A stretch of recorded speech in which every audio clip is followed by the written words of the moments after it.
War and Peace, Book 7, Chapter 3. Recording by Eva Harnick.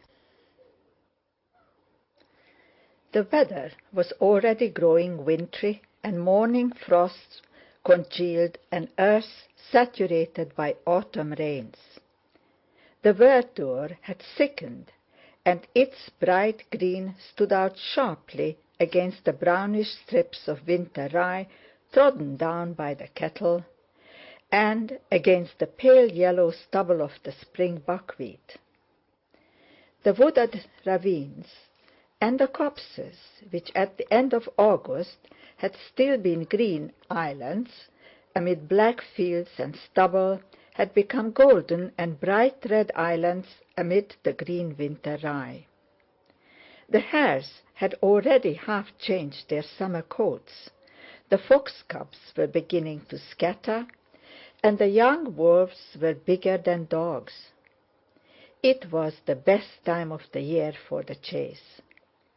The hunts of that ardent young sportsman Rostov had not merely reached hard winter condition, but were so jaded that at a meeting of the huntsmen it was decided to give them a 3 days' rest, and then, on the 16th of September, to go on a distant expedition, starting from the oak grove, where there was an undisturbed litter of wolf cubs.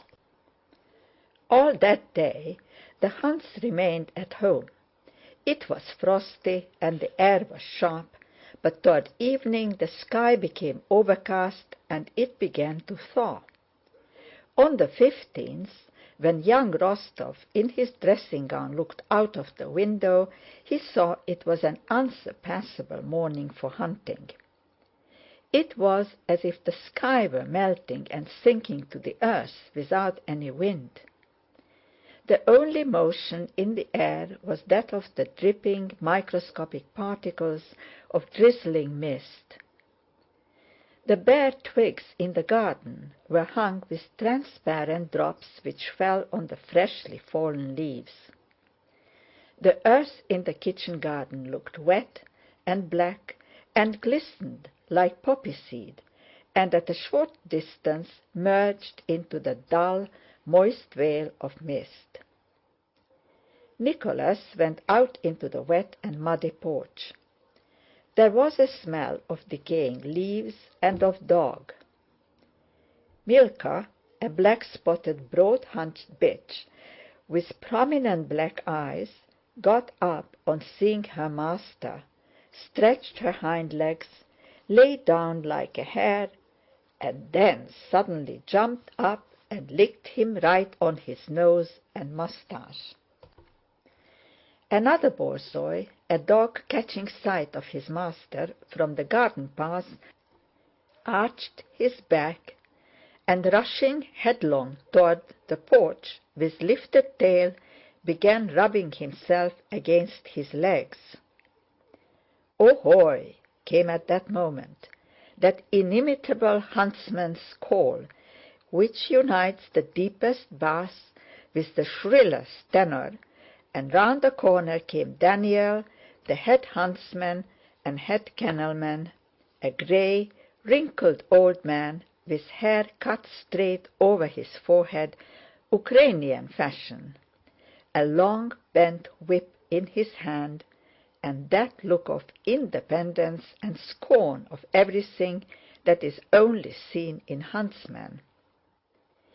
He doffed his Circassian cap to his master and looked at him scornfully. This scorn was not offensive to his master. Nicholas knew that this Daniel, disdainful of everybody, and who considered himself above them, was, all the same, his serf and huntsman. "Daniel," Nicholas said timidly, conscious at the sight of the weather, the hounds, and the huntsman, that he was being carried away by that irresistible passion for sport which makes a man forget all his previous resolutions as a lover forgets in the presence of his mistress. "What orders, your Excellency?" said the huntsman in his deep bass, deep as a proto-deacon's, and hoarse with hallooing, and two flashing black eyes gazed from under his brows at his master, who was silent. "Can you resist it?" those eyes seemed to be asking.